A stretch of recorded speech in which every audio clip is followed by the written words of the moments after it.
Tayo po'y manalangin. Lord, maraming salamat po sa iyo, aming Panginoon, sa oras pong ito na pinagkaloob mo sa amin, O Diyos. Salamat po, Panginoon, sa buhay ng bawat isa sa amin, Panginoon. Patuloy, O Diyos, na ikaw, Panginoon, ang sumama sa amin, O Diyos, sa aming pag-aaral ng iyong salita, Panginoon.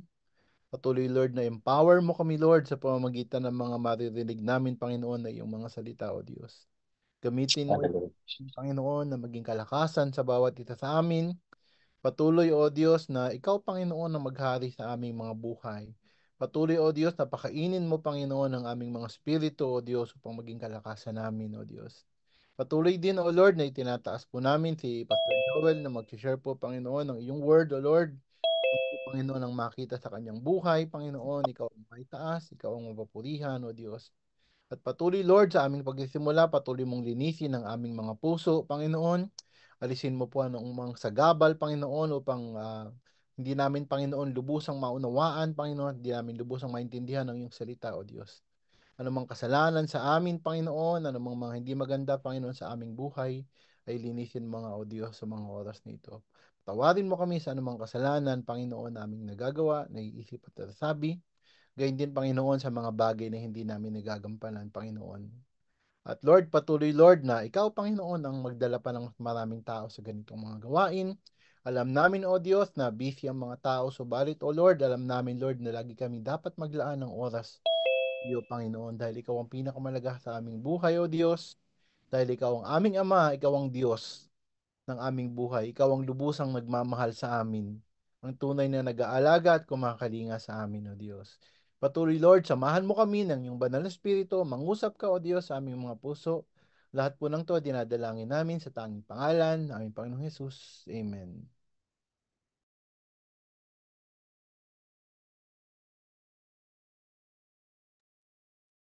Hey, good evening, everyone. Hello.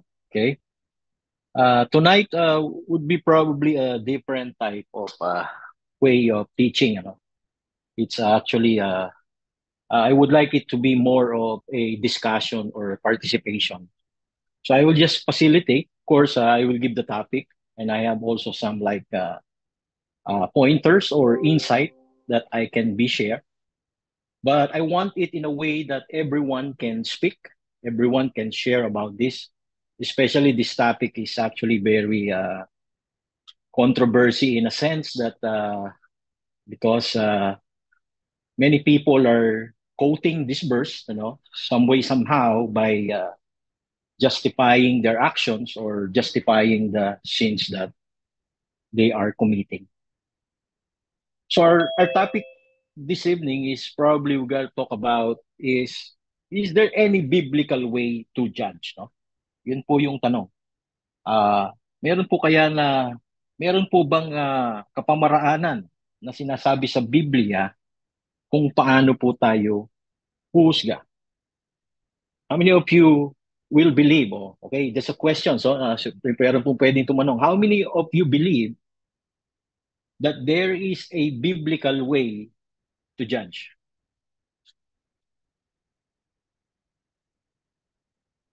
To judge a person or to judge someone? Si Pastora Norma po. Sige po, Pastora Norma.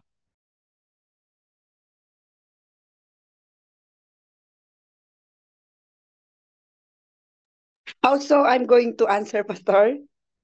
Yeah, Pastora, if you want to share Okay. something about that, yeah, Okay. just Oh, insight something. Yeah, okay. I thought you are just asking who believes. I yeah, believe, yeah. Pastor, Okay. that Yeah, sige po. okay. Go ahead, Pastora. Go ahead, Yeah. go ahead po. Just a short reply. I believe there is Yeah. a biblical way to judge because even during the times of Moses, just one example, Okay. with the number of Israelites that he is shepherding, there are conflicts among them. And Yes. so it came to a point that he was corrected, rebuked by his father-in-law because he said, Moses, you are killing yourself. Why don't you appoint like judges, like leaders who will deal with this, who will deal with the, the daily concerns of the people, But one of the commands suggested by Moses' father-in-law is that they should judge fairly, meaning to settle matters. It's maybe correct me if I'm wrong, but to settle matters correctly. But on one point of judging people of their actions in a way that we judge them, but we don't see their hearts really. We don't know really the real issues, and we judge them where in fact we don't see our own mistakes and our own failures. Then I think the Bible is preventing us from doing judge doing being having a judgmental spirit without looking at our own mistakes and sins. Salamat po, Pastor. Sige po, closing prayer na po tayo. Nasagot na po lahat ni Pastor Norma. Just kidding. All right. Okay. Now let's go to one of the tama po no, tama po yung sinabi ni Pastor Norma. It's right no, what Pastor Norma said. There's a verse in the Bible that said that we should not judge towards the outlook appearance, but again, I mean, God looks not on the outside appearance, but God looks to our heart. Kaya tama yung sinabi ni Pastor, we cannot judge people by at appearance but itself because we do not know what's inside of their hearts, no? Kaya nga, titingnan natin ngayon, sasagutin natin yun. I will just put emphasis on that na sinabi ni Pastora Norma. I will just give like a few passages, no? At pag-aaralan po natin. Una, I would like you to focus on the story of John chapter 8, verse 1 to 11. Hindi ko na po babasahin, but here's the story, in John chapter 8, verse 1 to 11. The story went like this, there is a woman who commit adultery, and again, the scribe and okay, yun po yung story. Then, the reason we brought women to Jesus is for Jesus, to test Jesus. Ano ang magiging, what will Jesus respond in these situations, And here, makita natin, when in the verse 5, kung titingnan nyo po in John chapter 8, verse 5, ang sabi doon is now in the law of Moses commanded us to stone such woman. So what do you say?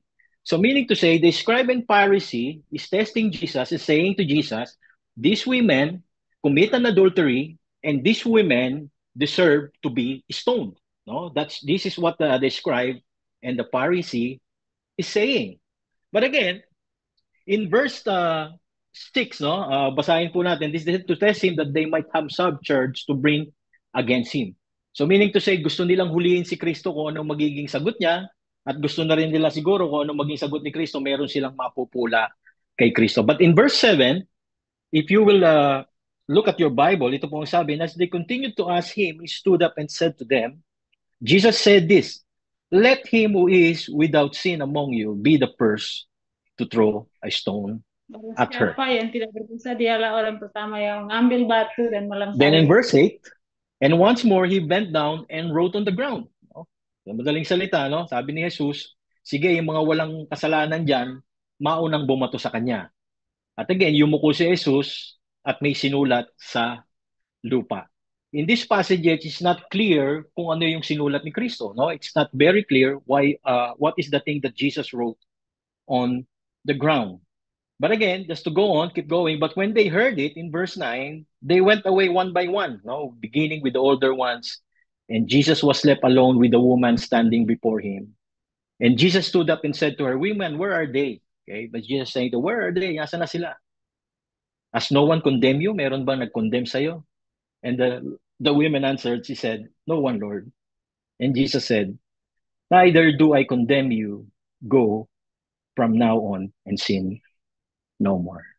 One controversy here is I'm asking, ano kaya yung sinulat ni Kristo doon sa ground that makes the people live one by one? Many scholars saying that probably, hindi naman nakita, probably Jesus Christ wrote on the ground says forgiven or given. Kaya siguro nahiya sila, nag-alisan sila. But what I'm trying to point out in this passage is, we all know, according to the law of Moses, okay, that being caught in adultery is punishable by stoning. Okay, stoning to death.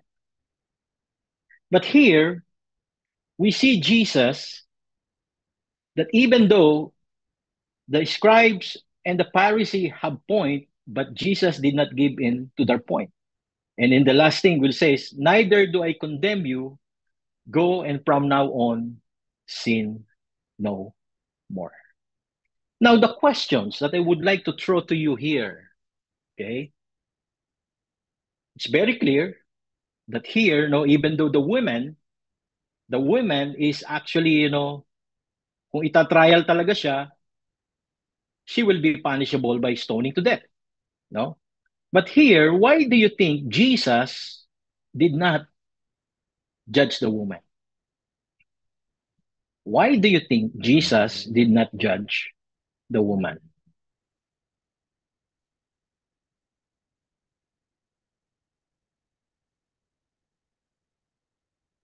Feel free to answer. Any thoughts? Okay, Lalaine, go ahead. I think, thoughts ko lang po to, Pastor, so I'm not Yeah, sure. sure. Yeah. That's fine. Yeah, that's for everyone. Yeah. Okay, go ahead. Napag-usapan po kasi namin to ni Ate Shay that, kumbaga iba po yung standard ni Jesus, no? Kumbaga, Okay. pagiging magalitin, considered na murder yon. So, yung adultery, kumbaga, just looking at someone with lustful thoughts is considered adultery na po, no? And with covenant with Jesus coming po, no? Kumbaga, parang iba na po yung standard, hindi na po yung lumang standard ni Moses na yung talagang kinoconsider. Kumbaga, just looking at someone will be considered as adulterous na po. So, kumbaga, lahat po doon damay-damay na. So who can stone the woman if lahat po nagkasala po? Yun lang po. Okay, thank you, Sister Lalaine, no? Napakaganda ng na-share sa atin ni Sister Lalaine. Tama naman, no? Tama yung sinabi ni Sister Lalaine about the standard of judging, And also, sino pa? May bago ako magsalita ng aking point naman, sino pa ang gustong mag-share? Who among us wants to share their thoughts? Aside from, Sister Shay, go ahead. Naisip ko lang po, naalala ko lang sa Old Testament na yung pag-stone, kasi the purpose is to purge evil from Israel po, di ba? Para Yeah. i-set apart sila from the nations around them. And itong mga taong ito gusto nilang English pala. These people, they want to stone this prostitute to death based on that law. But I think maybe the spirit of the law is being missed in doing this. So yeah, that's what that's just what popped in my head while listening po. So Jesus may probably or saying that these things, kumbaga, this time is supposedly not to be, they should not be bound under the law, but they should be bound under grace, So yun yung parang natin. Pastor, but Brother Ben, tuloy ka, Brother. Sige, go ahead. Maybe I just wanna cite the verse from John 3:17. Sige, okay, yeah, go ahead. Yes, for God did not send His Son into the world to condemn the world, but to save the world through Him. Okay. Amen. So here, probably that's one of the message, no, na gustong ipakita rin ni Jesus among the people, at katulad ng sinabi ni Brother Ruben, that Jesus came into this world not to condemn people, but to save them. Okay? And here, makita natin, no, that what Jesus is trying to point out to the Pharisees and the scribes, no, that anyone, kasi meron dito nabanggit na sabi doon, now in the law of Moses commanded to such woman, so what do you say? This testing, they might have something against you. Now, if you go to Matthew chapter 7, there is one story there that probably will pabibigyan ng kahulugan mismo itong pinag-aaralan natin ngayon that will support this the very verse. Okay, in John chapter 7, verse 1, ang sabi doon is, do not be judged so that you will not be judged. Tama po ba? Matthew chapter 7, verse 1, do not be judged so that you won't be judged. Tapos in verse 2 says that, for you will be treated as you treated others. Now, isipan no? Ang sabi doon, wag huhusga dahil huhusgahan daw tayo according to the measures we judge our brethren, or we treat or judge others. But again, if you will turn to John chapter 7, verse 24, okay, John chapter 7, verse 24, una, sinabi ni Jesus, do not judge others because you will be judged according to how you judge. But again, in verse 24, here's the thing. Jesus also said that do not judge by appearances, but judge with right judgment. Now, let's read this, okay? Verse 21, John chapter 7, verse 21 to 24. Jesus answered them, I did one work and you all marvel at it. Okay, Moses gave you circumcision. This is under law, okay? That's why this is the supporting verses here. And you circumcise a man on the Sabbath. Sabi niya sa mga eskriba. And if on the Sabbath, a man receives circumcision so that the law of Moses may not be broken, are you angry with me because on the Sabbath I made a man's whole body well? Do not judge by appearances, but judge with right judgment. I believe the very reason, okay, tandaan niyo po ito po yung previous chapter, ito po yung ito po yung ginawa niya. Hindi po ito nakita Hindi nakita ng mga, hindi masyadong naintindihan ng mga eskriba yung Pharisee na gustong iparating noong ng Panginoong Jesucristo sa kanila. Here, ngayon, di ba, hindi nila nakuha. That's chapter 7. Now, in chapter 8, they brought a woman caught in adultery. But where, in fact, in chapter 7, Jesus is telling them already, that they should not judge by appearances, but judge with the right judgment. But titingnan natin, describing the Pharisees keeps insisting the thing that is under the law. Okay? Kaya medyo palaisipan po no? Ano ba talaga? I will, allowed ba akong mag-judge? Hindi ba ako allowed mag-judge? Or merong gustong iparating ang Panginoong Jesucristo kung paano tayo huhusga sa ating kapwa. Dito, hinusgahan ng mga tao, ng Pariseyo at ng Eskriba, yung babae na kung saan nag-commit ng adultery, they are accusing or judging me through the law. But Jesus is telling them, okay, that, hindi ibig sabihin na nilabag natin, sabi niya, na upon the Sabbath reserved so that the laws may not be broken, kasi nga, nilabag nagpatuli. Pero, are you angry? Nagagalit ba kayo sa akin? Dahil nilabag ko yung utos ni Moses, na kung saan hindi dapat magtuli, pero dahil nilabag ko, dahil ako'y nagpagaling ng tao. Again, here, kung makita natin, Jesus is just saying, are you judging me by appearances because I just did it? So in appearances, kung titingnan natin, in appearance, it might be wrong kasi nga, kung titingnan natin, according to the law, hindi talaga dapat mag-circumcise. In the Sabbath day, araw na kapamahingan walang dapat gawin. But here, Jesus on the Sabbath day, healed a man's whole body. What he's trying to say here is Jesus, sabi niya, do not judge by appearances, but judge with right judgment. In this passage, I will answer, okay, that there is a biblical way for us to judge. First is, anong sabi po? Do not judge by appearances. Yan po yung unang biblical way to judge. Do not judge by appearances. In other words, sino po dito ang familiar sa quote na do not judge the book by its cover?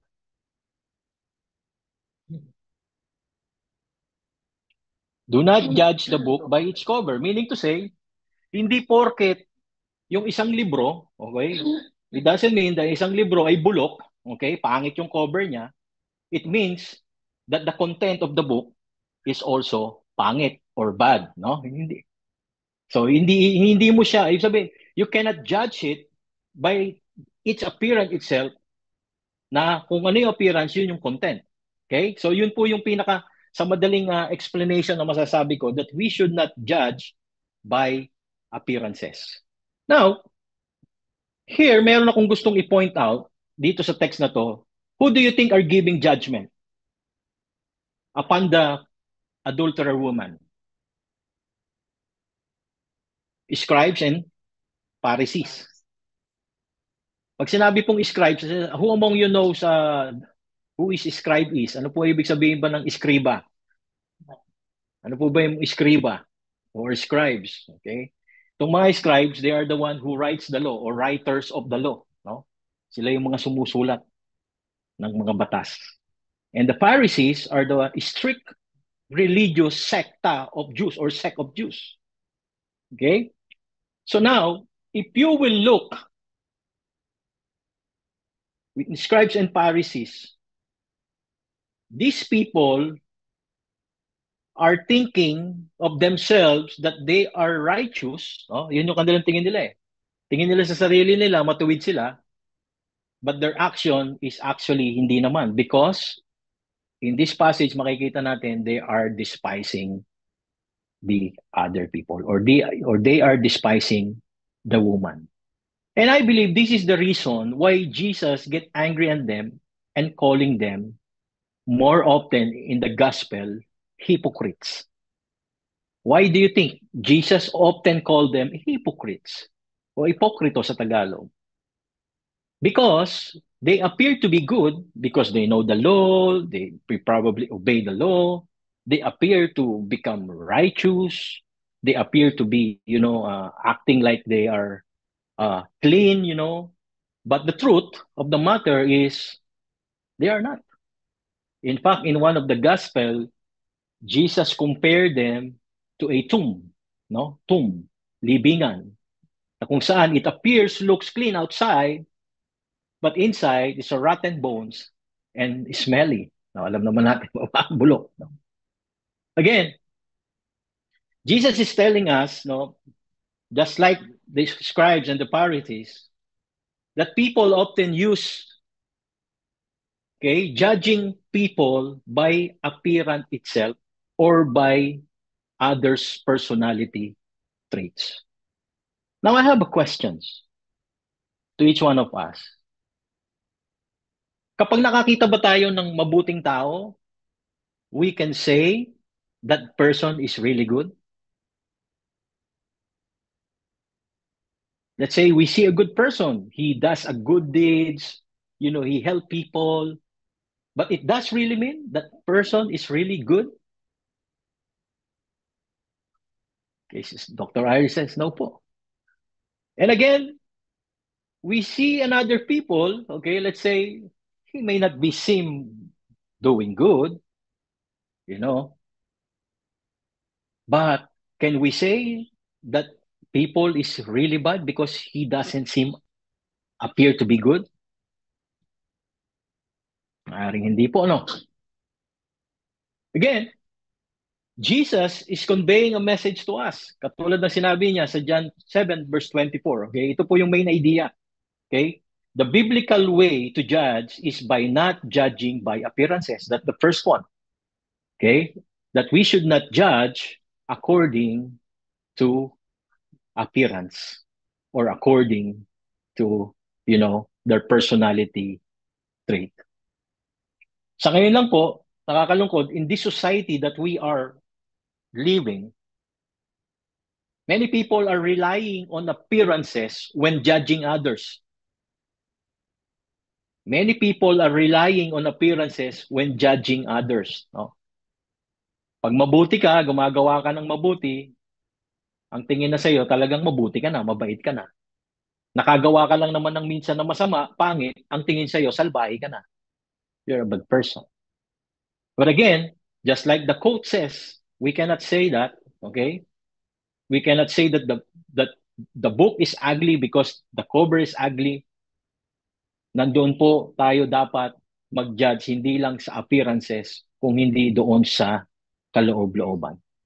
Tandaan po natin, God doesn't look in the outward appearances, but God looks in our hearts.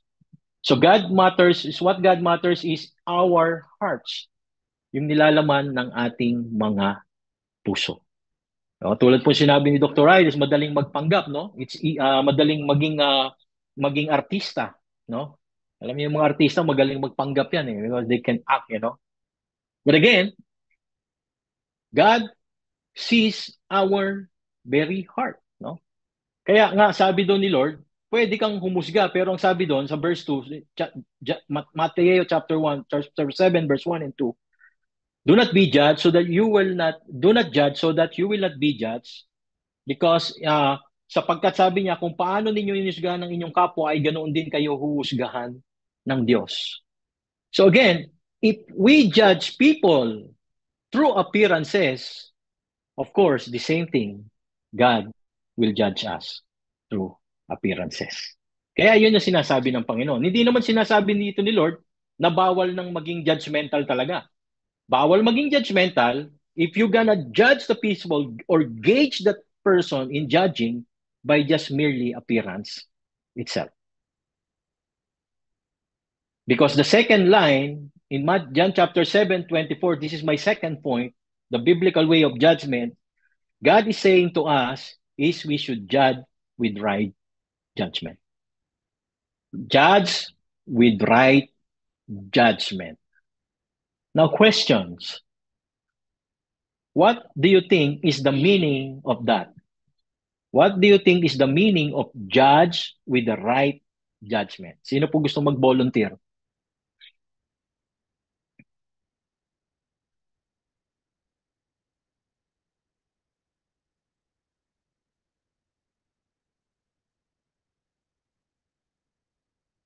Meron po bang gustong mag-volunteer? Kung paano nila naiintindihan, judge with the right judgment?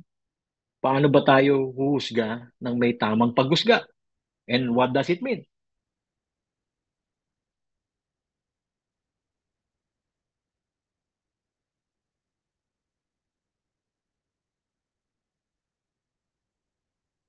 Ako na po sasagot. I think this is what Jesus did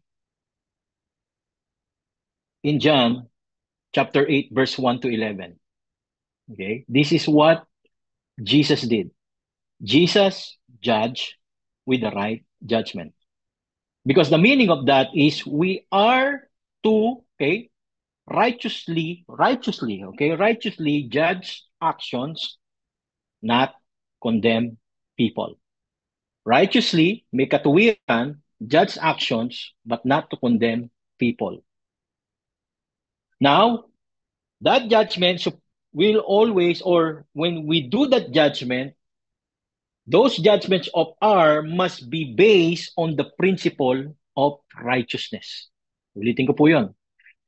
Our judgment should be always based on the principle of righteousness.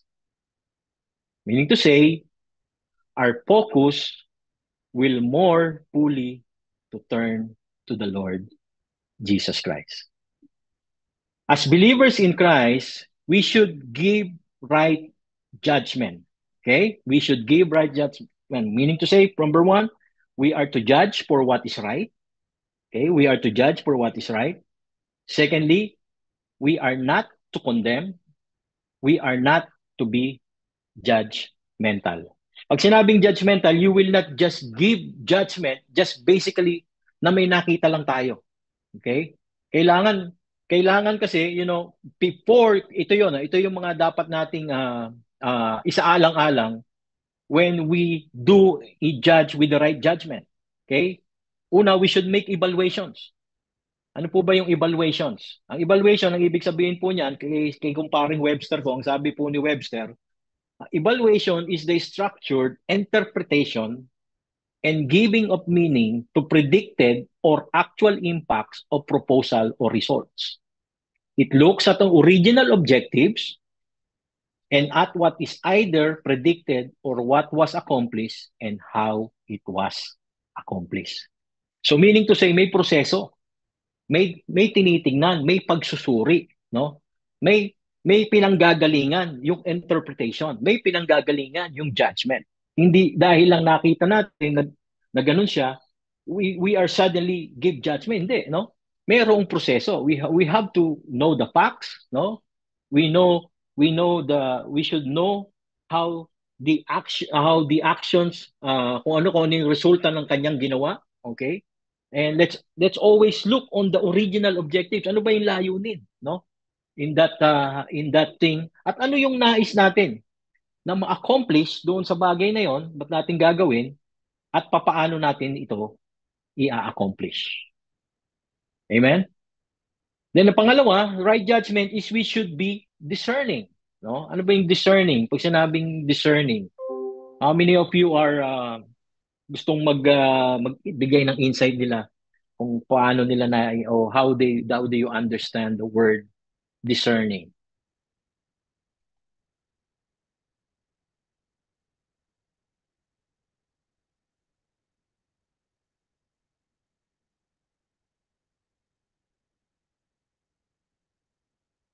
Irritable. Okay. To be discerning, okay, is to be able to tell things apart. Okay? To be discerning daw po is ito yung pagiging able natin. Okay? Na kumbaga ma-able natin to tell things apart or to separate them, no? Even when they appear to be very similar. Okay? Mahirap 'yun, no? Parehas na bagay, pero you will be able to identify the differences. Para example, dalawang tubig, no? Halimbawa, ito, ano? Dalawang bote. Same bottled water, similar color bottle, but if you will notice, to tell things apart, to separate them, makikita nyo pong kaibahan nila. Ano po kaya sa tingin nyo ang kaibahan nila? Parehong bottled water, pareho ng bote. Ano po sa tingin nyo? Yung brand.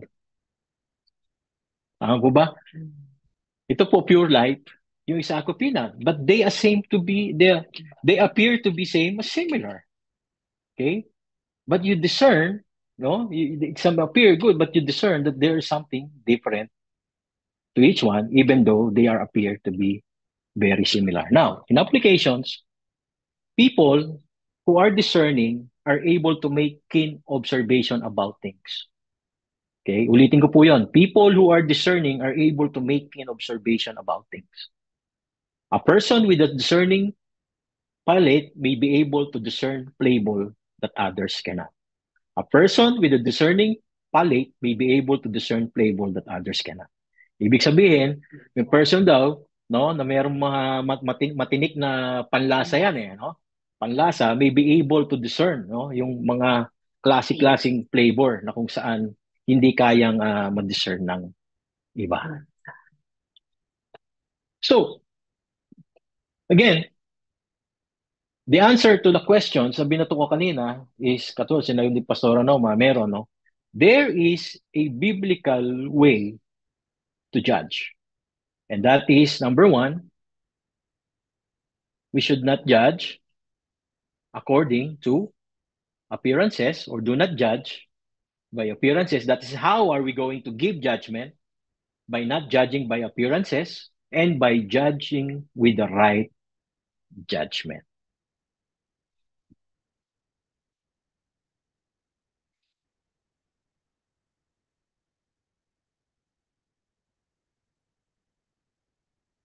So are we convinced? Are we convinced? Because the thing that is happening right now, you know,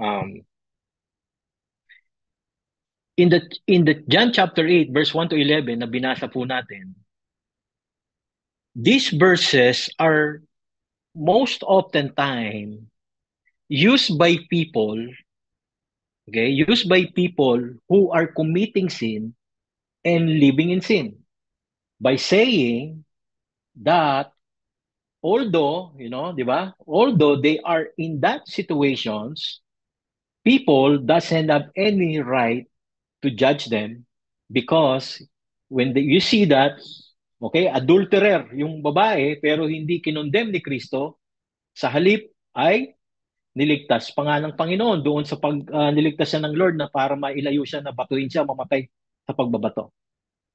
And they used that kind of verse as an excuse. As an excuse for the people to not judge them. Meron na po ba kayong experiences sa buhay ninyo na you correct someone, okay?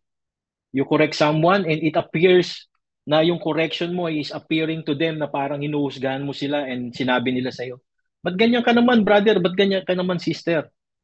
Bakit mo naman ako hinuhusgahan kung si Kristo nga eh, di ba? Yung babae nga na nagkasala ng adultery, hindi hinuhusgahan ni Kristo. Ako pa kaya na ganito lamang naman yung nagawa kong kasalanan? Okay, these are somehow instances na nangyayari po sa kapanahunan natin that it become an excuse. But again, there is one thing na kung saan sa verses na ito na nakalimutan ng mga tao na nagja-justify ng kanilang mga kasalanan. Nakalimutan nila yung huling pananalita ni Kristo doon sa verse 11. Ang sabi ni Lord, she said, "No one, Lord," and Jesus said, "Neither do I condemn you." Yes, you're forgiven. Jesus is saying to the woman, yes, you are forgiven. Or, yes, I did not condemn you. Because katulad ng sinabi kanina ni Brother Ruben sa John 3:17, yung purpose ni Jesus is to not condemn people, but to save people. But here, when you notice the last verse, Jesus said, "Neither do I condemn you, but go, and from now on, sin no more." From now on, sin no more. Any thoughts on this verse? Any idea? Anything that comes to your mind? So Lelaine said there is condition, to sin no more. To sin no more.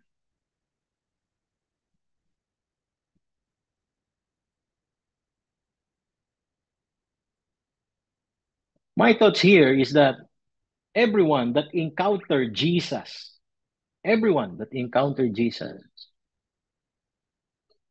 must live a life of transformation. Anyone that had encountered Jesus must live a life of transformation. Katulad ng sabi ng Corinthians, if anyone is in Christ, he is a new creation. The old has gone and the new has come. The very reason here Jesus did not condemn the woman because it's given that she is a sinner and she did not yet encounter Jesus that time when she was committing sin. She doesn't have any encounter with Jesus. So meaning to say, it's yes, given, you will not be judged. Okay? You will not be judged if you live a life of sinning, pero wala ka pa sa Panginoon, you will not be judged. But if you are in Christ already and you are claiming that you are believer in Christ, and yet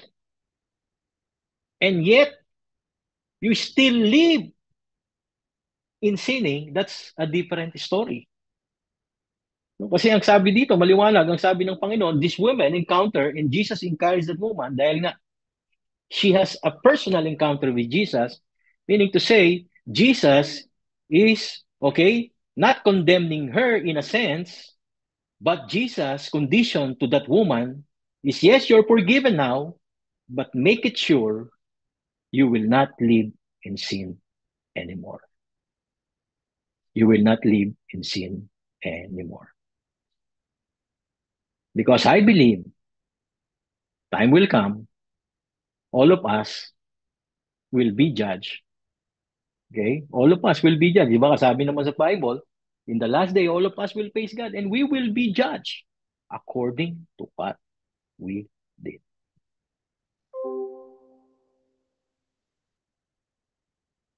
Amen.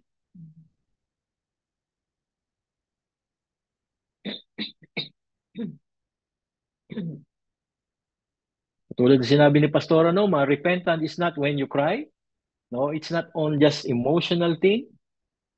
Hindi porket parang nagpapakaawa ka, nagpapakahabag ka, is repentance. No, actually, repentance is a change of mind. Yung po sabi, metanoia, it's a change of mind. Okay, meaning to say, a change of mind that you decided that you're gonna turn away from sin and you're gonna turn to God. Kaya nga maliwanag lagi, that's repentance. Yung gustong ipakita ni Jesus doon sa babae. Sabi niya, di ba? Go on from now on and sin no more. And that is repentance. And that is transformation.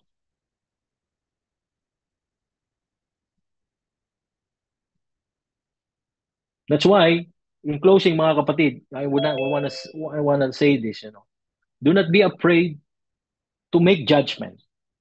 Do not afraid to make judgment if you are dealing with sin. Do not afraid to make judgment when dealing in sin. Yes, probably, yan kasi mayor, di ba? When you try to attack sin, okay? Ang kaaway gagawa ng bagay na ano sa'yo. Pero sa akin lang, do not be afraid to judge, but make it sure when you judge, okay, ang criteria na sinasabi ng Biblia, do not judge by merely in appearances, and secondly, you should judge with the right judgment.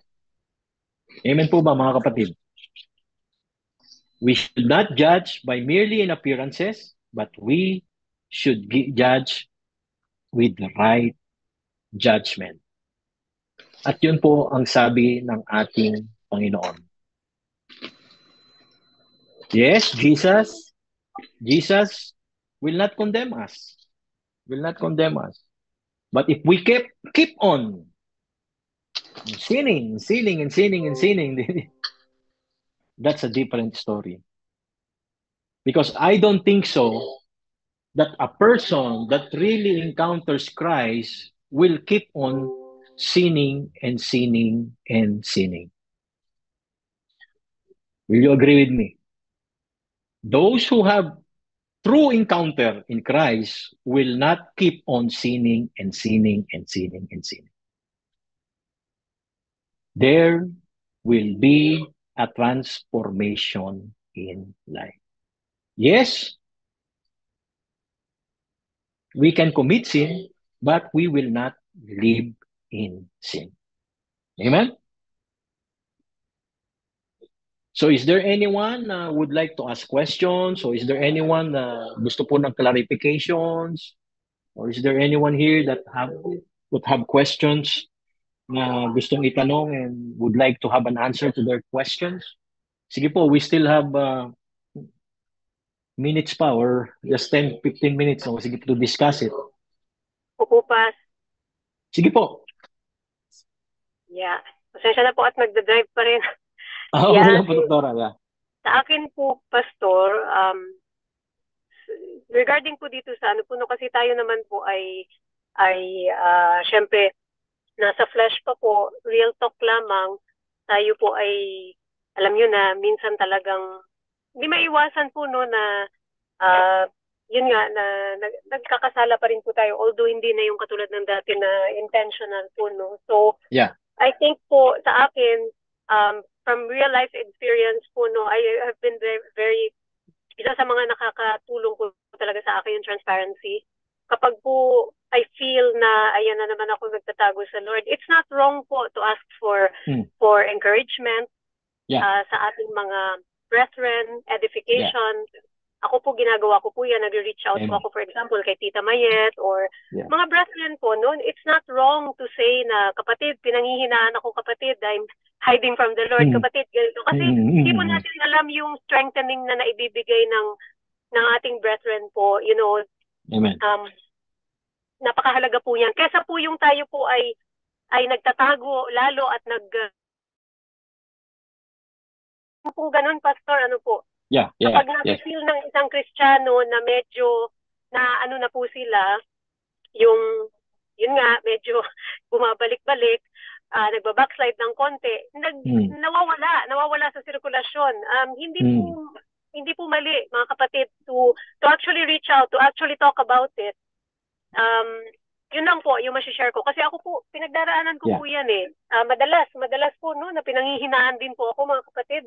Especially kasi malaki yung responsibility na nakapatong sa shoulders ko. And many times po talagang pasaway ako sa Panginoon. Pero hindi po ako nahihiyang humingi ng tulong.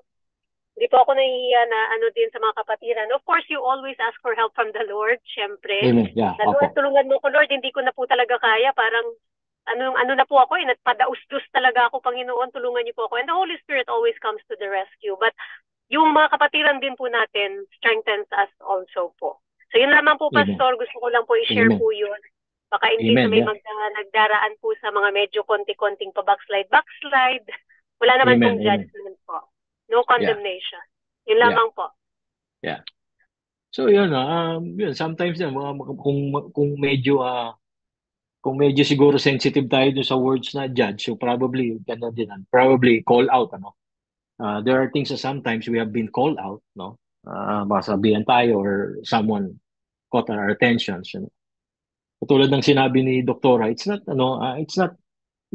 we should think like this. It's not the thing that someone call us out or tell us something about us, no, or they are correcting us or something.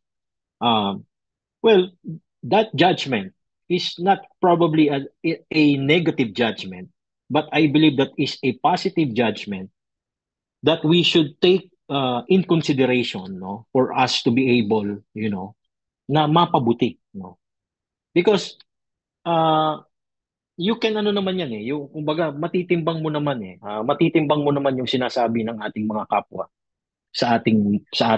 patungkol sa atin.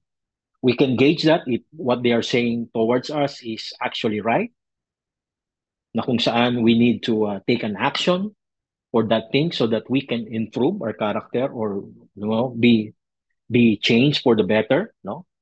And also meron din naman mga bagay that some way somehow that they call your attention, they say something, they judge you in a sense because nga nakita nila na ganun ka. But do not, huwag sumama yung loob mo because or something. Maybe that's only the perception.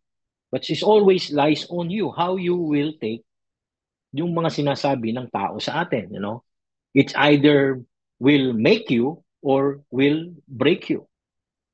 Pero ako, I will rather take the words from the others, take it positively, because I believe as long as I take it positively, kahit na hindi man minsan totoo sa sarili, no? But if you accept it positively and righteously, I believe that will help you a lot to become a better person that God wants you to be.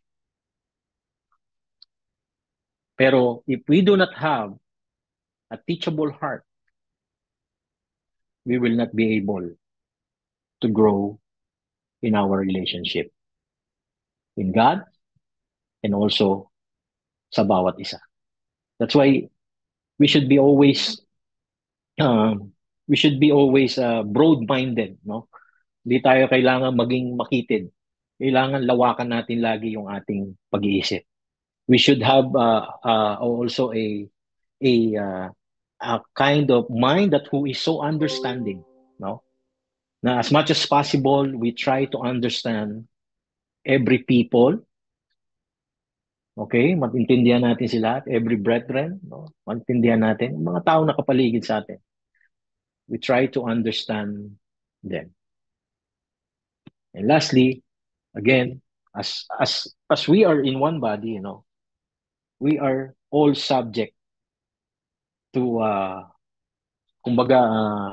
to call out each one kung ano man ang meron sa atin.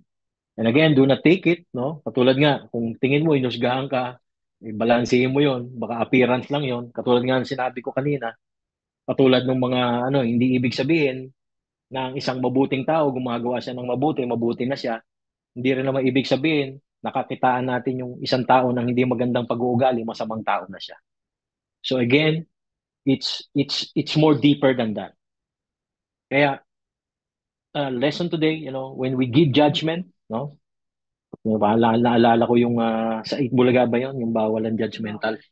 Yung sa Itbulaga yun, bawal ang judgmental.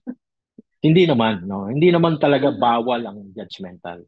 But again, just to wrap it up, no? Ang sabi ng Lord, okay, kung huhusga man tayo, no?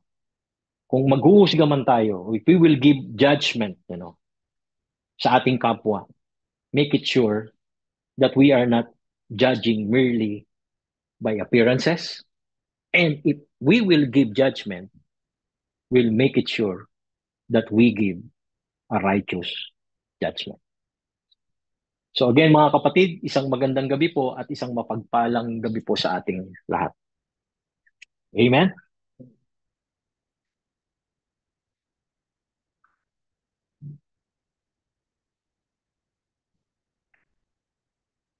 Meron pa po bang gustong mag-share o may gusto pang mag-share? Kung wala na po, i-close na natin na prayer. Sister Banji daw. Sige. Hello po. Hello, good evening po.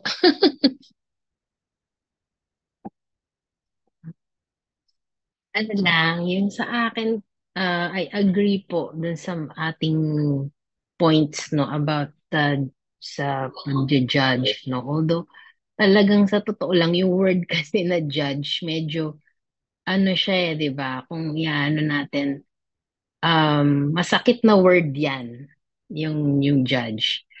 But it is a reality that we have to face every day, Kasi pag sinabi natin judge is a form of opinion or conclusion about something. So in every day of our lives, we judge, no? Hindi lang natin sinasabi na, gina-judge kita. Hindi natin sinasabi directly yung word na judge. But in our minds, we judge. Kasi meron tayong sarili nating paniniwala eh. May mga opinion tayo na sarili, may conclusion tayo about something. So, parang naglobat.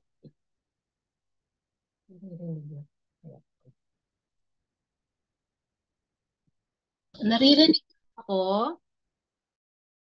Yan. Para kasing naglobat na yung yung earphone.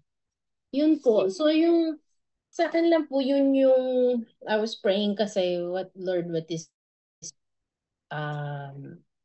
parang insight sa akin. So yun nga po na everyday we make judgments. Ako tinitingnan ko yung sarili ko. Oo, everyday I make judgments in my mind. And minsan may nasasabi ka like your opinion, pero hindi mo naman sinasabi yung word na judge. You don't say, I'm judging you because of this. Kasi yung word na judge, masakit siya. And let's face it, sensitive ang mga tao, and we do not want to hurt, diba? Lalo na pag Kristiyano, we have to be careful in our ways, no? So we can judge. Di naman sinasabi ni Lord na wag kang mag-judge kasi how can we know right from wrong if we don't know how to judge? Diba? We have to know how to judge right from wrong. And we should have, may opinion tayo na dapat ang opinion natin is always on the good side. So we have to know, no, and we also have to lean towards the good side. We lean towards the Word of God. Kung ano yung commandments ng Panginoon, ano yung kanyang teachings.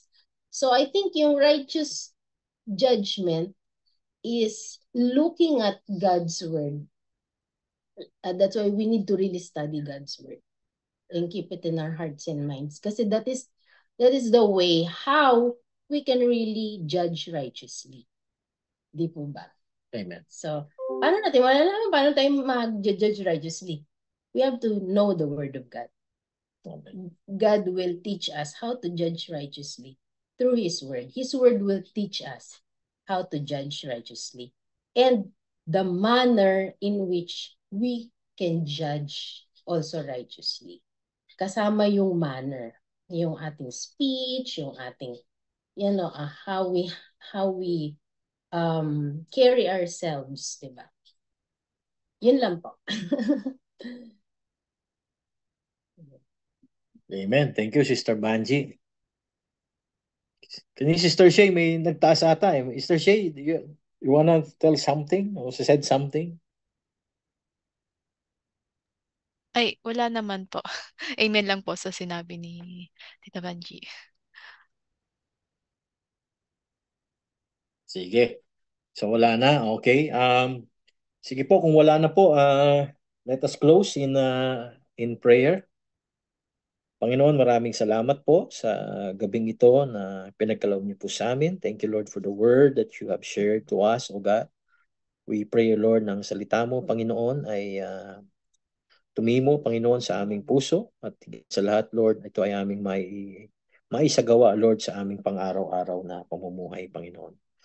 And also, Lord, dun sa aming natutunan, Panginoon, na help us, Lord, na sa pang-aming araw-araw na buhay that we can judge, Lord, not according to appearances of anyone, but we can have a judgment, a righteous judgment, Lord, that is always based, Lord, to your word, O God.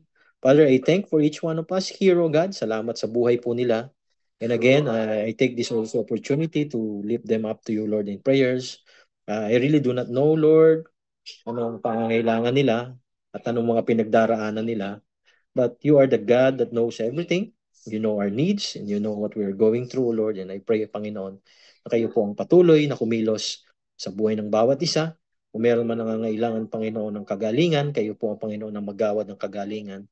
Ganun naman, Panginoon, sa nangangailangan ng provision mo, may you're the one, Lord, continue to provide for them. Ganun din, Lord, asking for peace of mind. Lord, I pray po, God, let your peace, O Lord, be upon them. Father, we thank you for tonight. We thank you for your Holy Spirit, Lord, that help us, Lord, to understand your word. At salamat sa iyong salita na nangusap po sa amin, Panginoon. May your word, Lord, Panginoon, magbunga sa aming mga buhay, Panginoon. Salamat, O Lord, and this we pray in Jesus' name. Amen and amen. Isang magandang gabi po and good night and God bless po. Magandang gabi sa lahat. Thank you po. God bless. Thank you po, Pas. Thank you po.